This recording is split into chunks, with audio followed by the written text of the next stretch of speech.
Good morning dear students.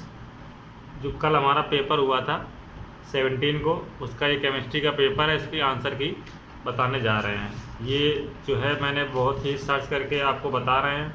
कुछ question के answer इसमें मुझे भी नहीं मिल पाए हैं, लेकिन जो आंसर बता रहे हैं मैं उम्मीद करता हूँ कि वो जो क्वेश्चन है वो सारे सही होंगे, क्योंकि मैंने क्वेश्चन को कई सारे बुक्स से और कई सारे लोगों से हेल्प से पता किए हैं। कुछ क्वेश्चन हालांकि सिंपल भी थे। जो पेपर था उसमें ऑर्गेनिक ज़्यादा थी, एमएससी लेवल भी पूछा गया था, तो इस हिसाब से ये पेपर अच्छा था। पिछली बार से पेपर ठीक था। तो हम क्वेश्चन की ओर चलते हैं। इसमें कह रहा है इफ़ द फर्स्ट क्वेश्चन है, हमारी बुकलेट जो है ये हमारी डी बुकलेट है, इसके अकॉर्डिंग आप लोग मैच कर सकते हैं। तो फर्स्ट क्वेश्चन कह रहा है if the half life for the first order reaction a products is 200 second, the value of rate constant. इसमें सिंपल से हम लोग को फॉर्मूला यूज़ करना था K equal to 0.693 upon T half की वैल्यू। इसको सॉल्व करेंगे तो आंसर इसका बी आ जाएगा। नेक्स्ट है कह रहा bond enthalpy is evaluated bye using following. Bond enthalpy किसके द्वारा हम फाइंड आउट कर सकते हैं? तो हेस लॉ के अकॉर्डिंग जो है बॉन्ड एंथैल्पी हम फाइंड आउट कर सकते हैं। थर्ड है हमारा among the chlorides of alkaline earth given below lowest melting point as पर Fajans rule will be shown by. तो जो इसमें लोवेस्ट हमारा मेल्टिंग पॉइंट है वो इसका जो ऑप्शन है सी वाला ऑप्शन सही हो जाएगा। जो BeCl2S का मेल्टिंग पॉइंट हाई होगा, इसका हमारा मेल्टिंग पॉइंट कम हो जाएगा। इसके जो लास्ट वाला है इसका अभी आंसर एक्चुअली मिल नहीं पाया है, वो आप बाद में देखिएगा। इसके नेक्स्ट वीडियो में हम आपको सारे आंसर बता देंगे जो इसमें छूटे हैं। कह रहा the effect of increase in temperature on rate of enzyme catalysed reaction. इसमें क्या होगा? इंक्रीजेज होगा, बढ़ जाता है। कैटलाइज जो भी है बढ़ जाता है, इसमें इंक्रीज वाला होगा।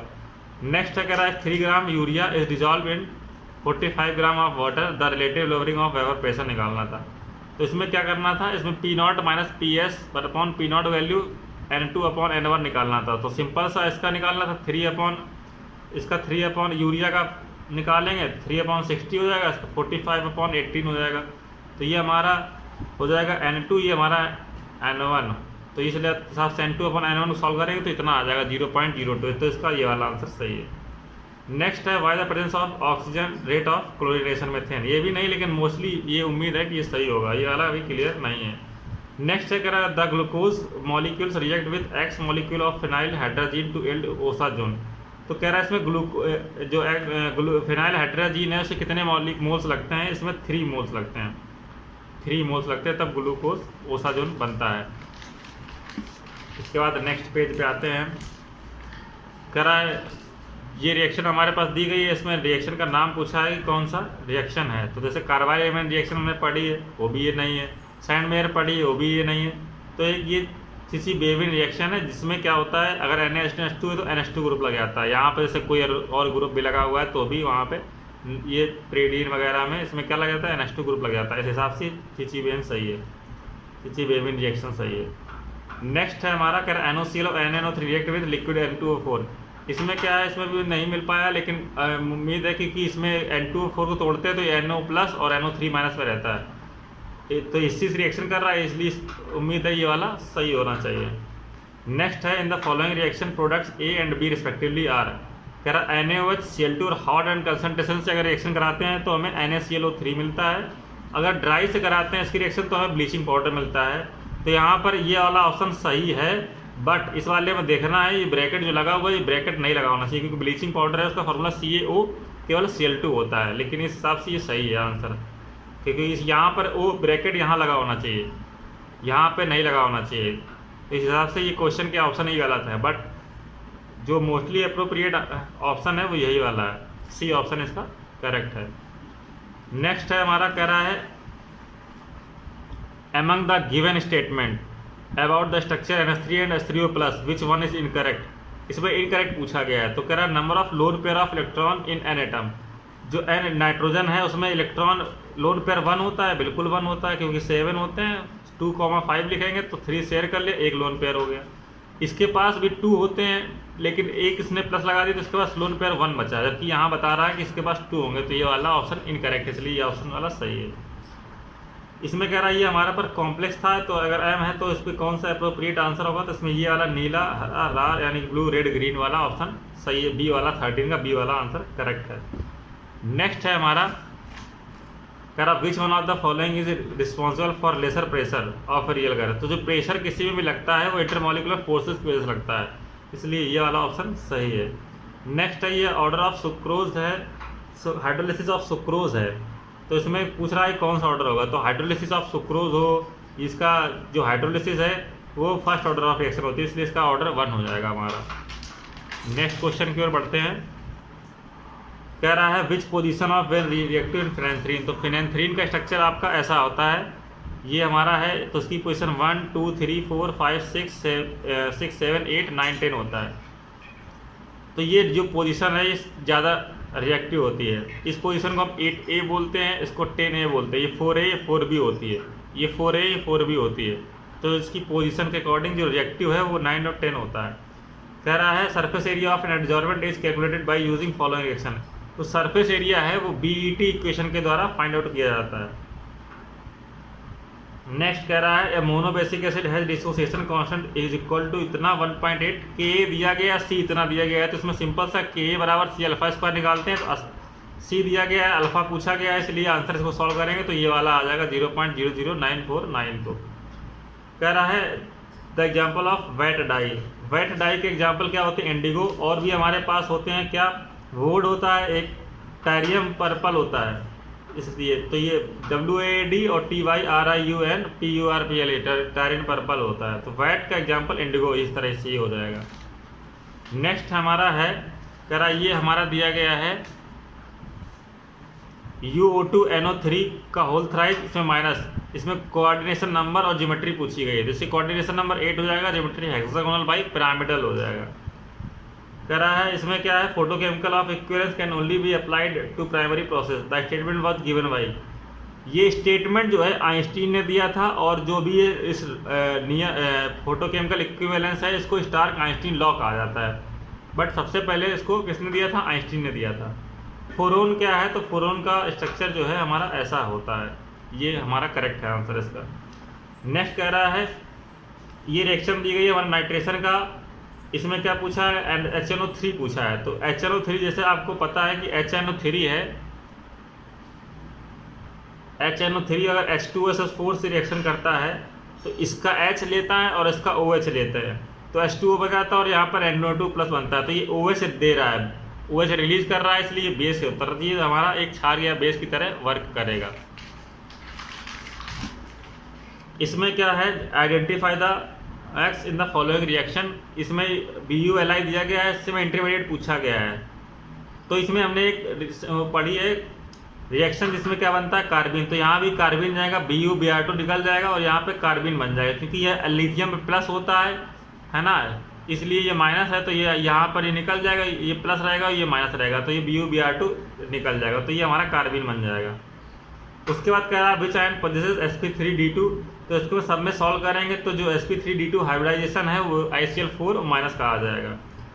इसमें कह रहा है the mention compound is specially termed as, ये बेस हो सकता था लेकिन स्टेरिक हिंड्रेंस की वजह से ये बेस की तरह बिहेव नहीं करेगा। तो हालांकि ये बेस की तरह बिहेव कर सकता है, लेकिन ये बेस से बेटर इसका प्रोटॉन स्पॉन्ज है, ये बेस की तरह बिहेव करेगा। ये एक एक्सेप्शनल केस है, करना नहीं चाहिए क्योंकि इसमें स्टेरिक हिंड्रेंस है, करता है लेकिन फिर भी ये बेस इसको नहीं बोलते, इसको प्रोटॉन स्पॉन्ज बोलते हैं, ध्यान रखना है आप लोगों को।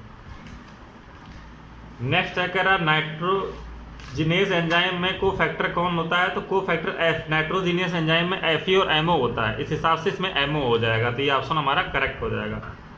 जो पोटेशियम पर मैग्नेट है इसमें जो कलर का रीजन होता है वो चार्ज ट्रांसफर होता है, आवेश स्थानांतरण संक्रमण, तो इसलिए इसका 28 का डी ऑप्शन से हो जाएगा। एसिड बेस जो है ये मोल्टन स्टेट में किस में हो जाता है, ये लक्स कॉन्सेप्ट होता है।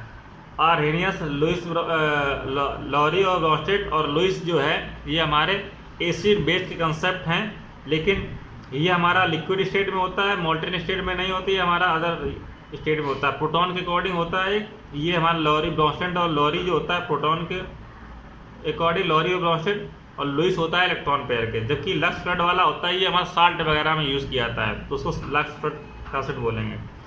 सिंपल है, कह रहा है ये रिएक्शन दी गई है, इसमें P2O5 है तो क्या बन जाएगा, P2O5 H2SO4, इनका सब हाइड्रेटिंग एजेंट की तरह यूज़ करते हैं, तो यहाँ पे H2O निकल जाएगा, सिंपल सा C6H5CN बन जाएगा। तो हमारा 30 का क्या हो जाएगा, बी ऑप्शन करेक्ट हो जाएगा। उसके बाद क्या कह रहा है, कह रहा है CF ऐसी है, इसमें 18,000 सेंटीमीटर इनवर्स है, तो इसके लिए वैल्यू पूछिए, तो इसके लिए वैल्यू आ जाएगी हमारी 8,000 आ जाएगी सेंटीमीटर इनवर्स, ठीक है ना। इसमें क्या पूछा है, इसमें ये एक्चुअली मिले नहीं हैं, इस वाला है, ये वाला सिंपल है, कह रहा है the number of S double bond O, इसमें कितना ओलियम में होगा, तो मार्शलिक एसिड में 4 × 34 का A हो जाएगा। इन दोनों का भी बाद में बताएंगे नेक्स्ट वीडियो में। ये in the 3 heterocyclic compounds for example furan, pyrrole, thiophene, order पूछा गया है रोबोटिक्स, तो ऑर्डर इसका ये हो जाएगा थायोफीन, पायरोल और फ्यूरान, ये वाला ऑप्शन सही हो जाएगा, ए वाला 35 का ए हो जाएगा। एसआई में जो विशिष्ट चालकता स्पेसिफिक कंडक्टेंस की यूनिट है सीमेंस मीटर इनवर्स हो जाएगी एसआई में, उसकी यूनिट सीमेंस सेंटीमीटर भी इनवर्स होती है, पर एसआई में यूनिट सीमेंस ये हो जाएगी। कह रहा अति शुद्ध ऑर्गन गैस ग्लेस में नाइट्रोजन से मुक्त करने हेतु उपयोग क्षार क्यों होती है, एलआई यूज किया जाती है, क्योंकि एलआई नाइट्रोजन से इजीली रिएक्ट करके लिथियम नाइट्राइड बनाता है, स्टेबल बनाता है। इसमें क्या है, इसमें रिएक्शन पूछा गया है क्या SN1 SN2 E2, यहाँ पे SOCl2 से रिएक्शन इसकी SNI होती है, ये न्यूक्लियोफिलिक सब्स्टिट्यूशन है, ये इन्वर्जन कंसेप्ट है, इसमें SNI वाला ऑप्शन सही है 38 का डी। इसमें के पास कितने मंद होंगे, तो इसमें क्वाड्रेटिक, ये भी EAN से रिलेटेड था, इफेक्टिव एटॉमिक नंबर से मेटल मेटल के बीच में डबल बॉन्ड फाइंड करने हैं, तो इसमें 4 आएंगे, तो इसमें जो RE के बीच में है 4 बॉन्ड लगते हैं, ये भी OTM से था MSc के पार्ट से। ये वाली बिल्कुल सिंपल रिएक्शन है, कह रहा CrO2Cl2 है, एटार्ड रिएक्शन हो जाएगी। कह रहा शून्य कोटि यानी कि 0 ऑर्डर के लिए जो रिएक्शन यूनिट होती है वो मोल लीटर होती है इनवर्स, तो यहाँ पर मोल DM की पावर -3 हो जाएगी। नेक्स्ट कह रहा है गोल्ड नंबर दिया गया है, तो इसके लिए जब गोल्ड नंबर जब ज़्यादा होती है तो उसकी जो प्रोटेक्टिव पावर होती है वो कम होती है, तो इसलिए से इसकी पावर कम है, इसलिए इसकी प्रोटेक्टिव पावर ज़्यादा होगी, इसलिए ABC ऑप्शन 2042 का B सही हो जाएगा। ये वाला अभी इन दोनों में होना चाहिए, लेकिन अभी इसमें डाउट है, इसलिए क्लियर करके बताएंगे। निम्न में से कौन सा नाभिक नहीं है, ये न्यूक्लियोफिलिक रिएजेंट क्या होता है, इसमें माइनस चार्ज है, लेकिन इसमें माइनस चार्ज है क्योंकि फिर भी इलेक्ट्रॉन डिफिशिएंट है, ये कार्बिन है हमारा, इसलिए ये नहीं है हमारा है। तो कह रहा है H2SO4 है 50% है, तो इसमें कौन सा एसिड बनता है, इसमें मार्शल एसिड बनता है H2SO4, H2SO4 ये क्या हो जाता है 2H+ और SO4- देता है, इसलिए H2O8 बना लेता है और H2SO8 बना लेता है। कह रहा है 4PCl5 4HNO3, ये किसमें से कौन सा रिएक्शन सही है, तो इसमें बी वाला ऑप्शन सही हो जाएगा, PnCl2 का होल 4 + 12HCl। इसमें भी देख सकते हैं 5 4 20 Cl है, इसमें 4 2 8 और 12 20 Cl हो रहे हैं, इसलिए वाला ऑप्शन सही है। कह रहा है क्वांटम लब्धि 2 वाली, यानी कि select the photochemical reaction with quantum yield 2, तो क्वांटम यील्ड वैल्यू जो होती है ये डिफरेंट रिएक्शन की डिफरेंट होती है, तो जो इसकी क्वांटम यील्ड है इसकी वैल्यू जो है 2 हो जाएगी। ये भी थोड़ा सा एक्सपेरिमेंटल या था याद रखने वाला, क्योंकि ऐसे इसे कैलकुलेट नहीं कर सकते हैं। तो इसमें जो है इसका फॉर्मूला देखिए, एक तो 1 + 2/F भी होता है, और इसका एक इस तरह से भी निकाल सकते हैं कि अगर ये डायटोमिक गैस के लिए CV की वैल्यू 5R/2 होती है, CV की वैल्यू 5R/2 होती है, CP की वैल्यू 7R/2 होती है, CP/CR करेंगे तो उसकी वैल्यू 1.40 है। इसमें भी डाउट है 1.40 कहीं नहीं दिया गया है, तो इसमें 1.40 के जो दोनों नियरेस्ट हैं, तो ये ज़्यादा नियरेस्ट है, इसलिए ऑप्शन इसका C सही हो जाएगा। फिर भी आप इसको मैच कर लीजिएगा।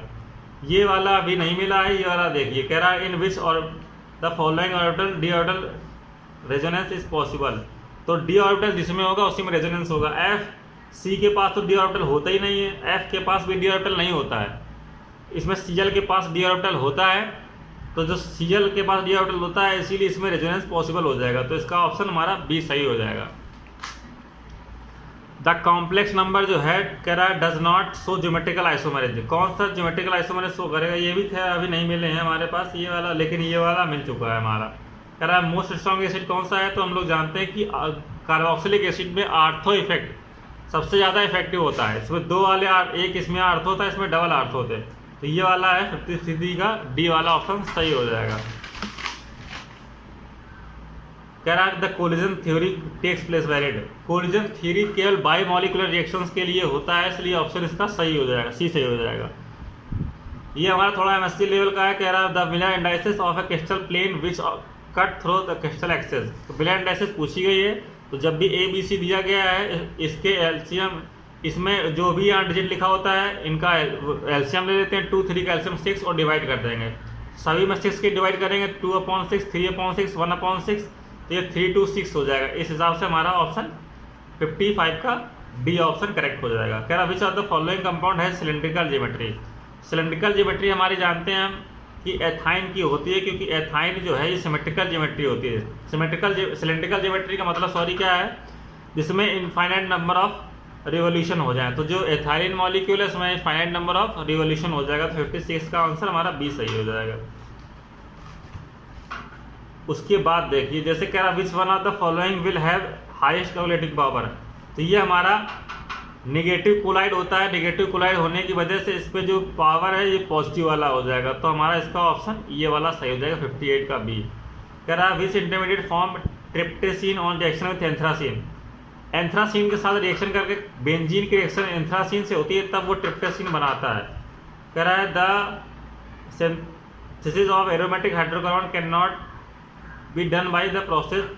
कह रहा है इसमें से किसके द्वारा जो है एरोमेटिक हाइड्रोकार्बन नहीं फॉर्म होता है, तो वुड फिटिंग के द्वारा होता है, क्योंकि एक एलिफैटिक एक एरोमेटिक दोनों एरोमेटिक हो जाता है। इसमें केवल 2 एलिफैटिक होते हैं, इसीलिए इसमें ये वुड रिएक्शन नहीं बनती है। तो हमारा इसका आंसर ये सही है।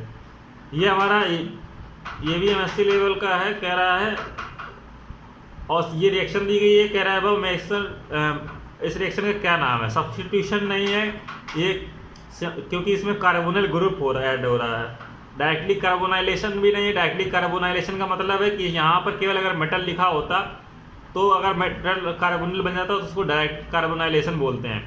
रिडक्टिव कार्बोनाइलेशन है, क्योंकि यहाँ पर रिडक्शन हो रहा है इसका और कार्बोनाइलेशन भी हो रहा है, इसलिए हमारा इसका ऑप्शन सी सही है। तो अभी तक हमने इतना वीडियो बना रहे हैं, इसके 2 घंटे बाद या नेक्स्ट टाइम में आपको इसके आगे वाले भी जो भी बचे हैं वो हम आपको बना के डालेंगे। आई होप जो ये आंसर शीट है ये पूरी करेक्ट है, क्योंकि 2016 में पेपर हुआ तो उसकी भी आंसर शीट मैंने बनाई थी, तो उसके भी काफ़ी सारे जो मेरे आंसर्स थे वो करेक्ट थे, क्योंकि ये जो है किसी न किसी बुक से या फिर कहीं से हेल्प से आपको बताए हैं। तो अगर आपको ये वीडियो पसंद आए तो हमारे चैनल को भी सब्सक्राइब कीजिए, जिससे जुड़ी अपडेट आपको मिलती रहे। धन्यवाद।